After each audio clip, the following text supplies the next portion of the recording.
Hi friends, welcome to my channel. இன்னைக்கு தான் நான் ஃபர்ஸ்ட் டைம் வீடியோ போடுறேன்.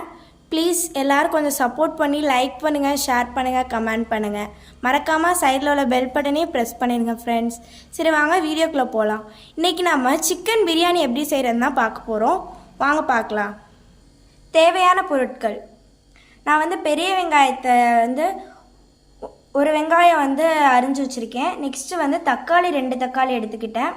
அப்புறம் கரம் மசாலா, மஞ்சத்தூள், இஞ்சி பூண்டு பேஸ்ட், மிளகாய், பட்டை, கிராம்பு, ஸ்டார் ஃப்ளவர், சோம்பு இதெல்லாம் நான் எடுத்துக்கிட்டேன் ஃப்ரெண்ட்ஸ். அப்புறம் 1 கப் அரிசிக்கு நம்ம 2.5 கப் தண்ணி எடுத்திருக்கேன். உங்களுக்கு எவ்வளோ தேவையோ அவ்வளோ கப் அரிசி போட்டு அதுக்கு ஏற்ற மாதிரி நீங்கள் தண்ணி வச்சுக்கோங்க. இப்போ 1 அப்படின்னா இங்கே 2 தண்ணி, 3 கப்பு எடுத்தீங்க அப்படின்னா இங்கே 6 கப் தண்ணி வச்சுக்கோங்க. அந்த மாதிரி கரெக்டாக ஹாஃப் வச்சுக்கோங்க. சரி வாங்க ஃப்ரெண்ட்ஸ் பிரியாணி செய்யலாம். ஃபஸ்ட்டு நான் ஸ்டவ் ஆன் பண்ணிக்கிறேன் ஃப்ரெண்ட்ஸ். இப்போ ஃபுல்லாக ஹீட் பண்ணிக்கணும். இதில் தண்ணியெல்லாம் வற்றினதுக்கப்புறம் நம்ம எண்ணெயை ஊற்றிக்கலாம். ஓகே ஃப்ரெண்ட்ஸ், இப்போ தண்ணி நல்லா வற்றிருச்சு. இப்போ நம்ம எண்ணெயை ஊற்றிக்கலாம்.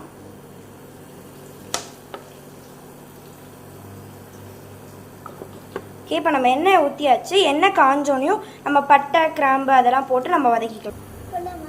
எண்ணெய் காஞ்சிருச்சு ஃப்ரெண்ட்ஸ். இப்போ நம்ம ஸ்பைசஸ் எல்லாம் போட்டுக்கலாம். இப்போ இது நல்லா பொரியட்டும்.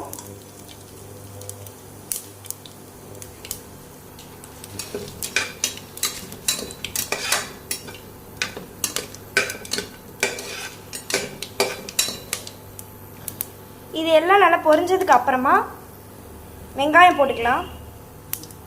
ஓகே ஃப்ரெண்ட்ஸ், இப்போ நம்ம வெங்காயம் போட்டுக்கலாம்.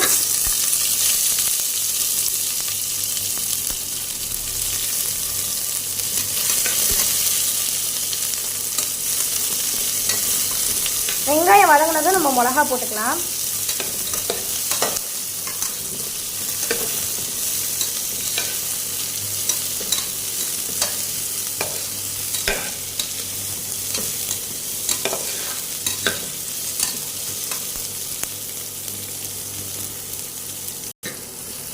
ஓகே ஃப்ரெண்ட்ஸ், இப்போ வெங்காயம் நல்லா வதங்கிடுச்சு பாருங்கள்.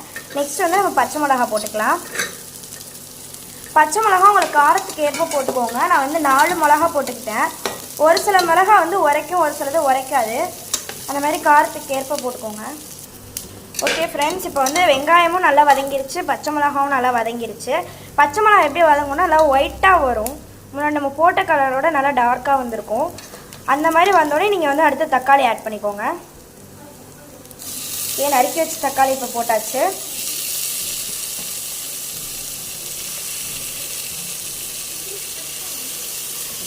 இதையும் நம்ம கிண்டி விட்டுக்கலாம்.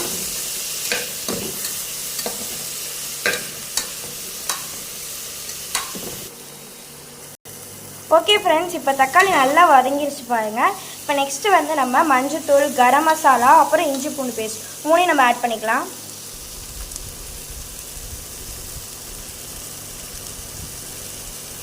இஞ்சி பூண்டு பேஸ்ட் நான் டீஸ்பூனில் 2 டீஸ்பூன் போட்டிருக்கேன்.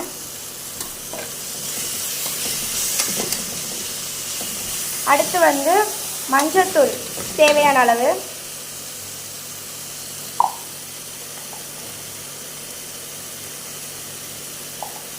கரம் மசாலா தேவையான அளவு போட்டுக்கோங்க. ஏன்னா கரம் மசாலா கொஞ்சம் காரமாக இருக்கும். ஸோ உங்கள் காரத்துக்கு ஏற்ப எல்லாத்தையும் ஆட் பண்ணிக்கோங்க. நம்ம நல்லா மிக்ஸ் பண்ணி விட்டுக்கலாம்.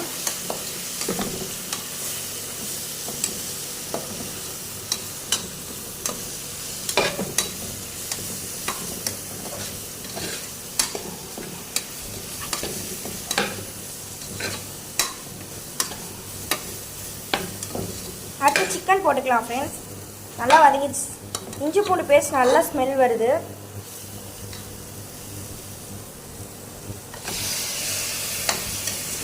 நான் கொஞ்சமாக பிரியாணி பண்ணுறதுனால நான் தேவையான அளவு சிக்கன் எடுத்திருக்கேன்.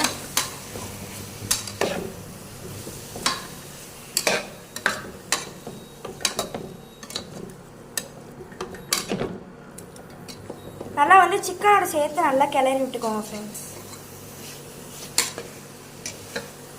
இப்போ சிக்கனோட வந்து மசாலா நல்லா சார்ந்துருச்சு. கொஞ்ச நேரம் சிக்கனை வேக விட்டு நம்ம வாட்டர் ஊற்றிக்கலாம். வேக விட்டுருக்கிறதுனா ரொம்ப வேக விட்டாதீங்க, ஏன்னா அடி பிடிக்க வாய்ப்பு இருக்குது. ஸோ லைட்டாக ஒரு 2 மினிட்ஸ் அந்த மாதிரி வச்சுருந்து நீங்கள் நெக்ஸ்ட்டு அரிசியை போட்டுக்கலாம். ஊற வச்ச அரிசியை வந்து நம்ம அலசி வச்சுருந்தோம், அதை நம்ம இப்போ உள்ளே போட்டுக்கலாம். அரிசி நான் வந்து ஃபஸ்ட்டே சொல்லிட்டேன், 1 கப்பு அரிசி எடுத்துக்கிட்டேன். இப்போ அடுத்து வந்து நான் 3 கப் தண்ணி ஊற்றிப்பேன்.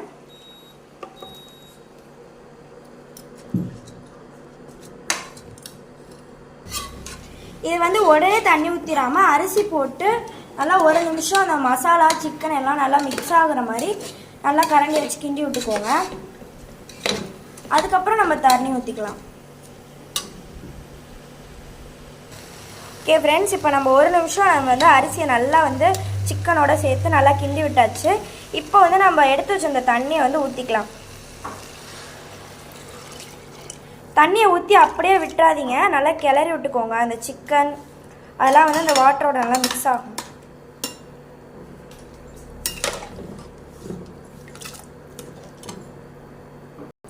இப்போ நான் நல்லா வந்து கிளறி விட்டேன் ஃப்ரெண்ட்ஸ்.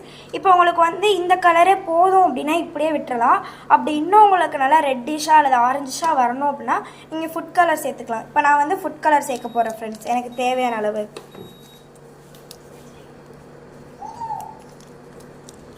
ஓகே ஃப்ரெண்ட்ஸ், பாருங்கள் எவ்வளோ ரெட்டிஷாக வந்திருக்குன்னு. இதை நீங்கள் இப்படியே இந்த தண்ணியோட கலந்து விட்டாலே பிரியாணி வெந்ததுக்கப்புறம் இதே கலரில் உங்களுக்கு வரும். இப்போ இந்த வாட்டர் என்ன கலரில் இருக்கோ அதே கலருக்கு உங்களுக்கு பிரியாணி வந்துடும் ஃப்ரெண்ட்ஸ். அடுத்து போதுமான அளவு நம்ம உப்பு சேர்த்துப்போம் ஃப்ரெண்ட்ஸ். கல் உப்பு சேர்த்தா நல்லது.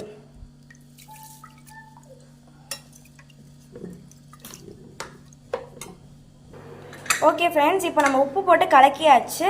இப்போ நம்ம வந்து மூடி போட்டு மூடிக்கலாம்.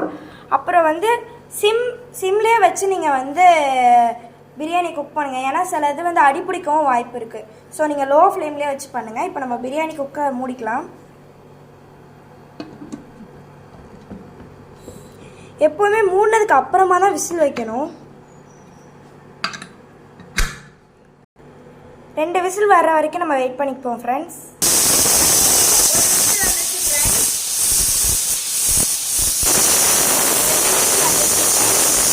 நம்ம சொன்ன மாதிரி இப்போ 2 விசில் வந்துருச்சு ஃப்ரெண்ட்ஸ். இப்போ நம்ம வந்து ஸ்டவ் ஆஃப் பண்ணிக்கலாம். ஃபுல்லாக காற்று போன பிறகு நம்ம குக்கரை ஓப்பன் பண்ணி பிரியாணி எப்படி வந்திருக்குன்னு பார்க்கலாம் ஃப்ரெண்ட்ஸ். அதுக்கு ஒரு 10 மினிட்ஸ் வெயிட் பண்ணுவோம். ஓகே ஃப்ரெண்ட்ஸ், இப்போ 10 மினிட்ஸ் ஆயிடுச்சு. இப்போ நம்ம இதை ஓப்பன் பண்ணி பிரியாணி எப்படி வந்திருக்குன்னு பார்க்கலாம்.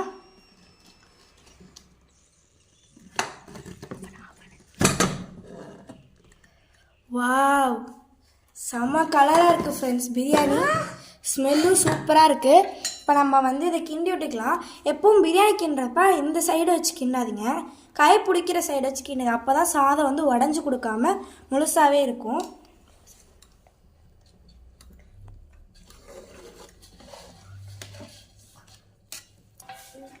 பிரியாணி ரெடி. ஸ்மெல்லே சூப்பராக இருக்குது ஃப்ரெண்ட்ஸ். இருங்க நான் டேஸ்ட் பண்ணிட்டு சொல்கிறேன்.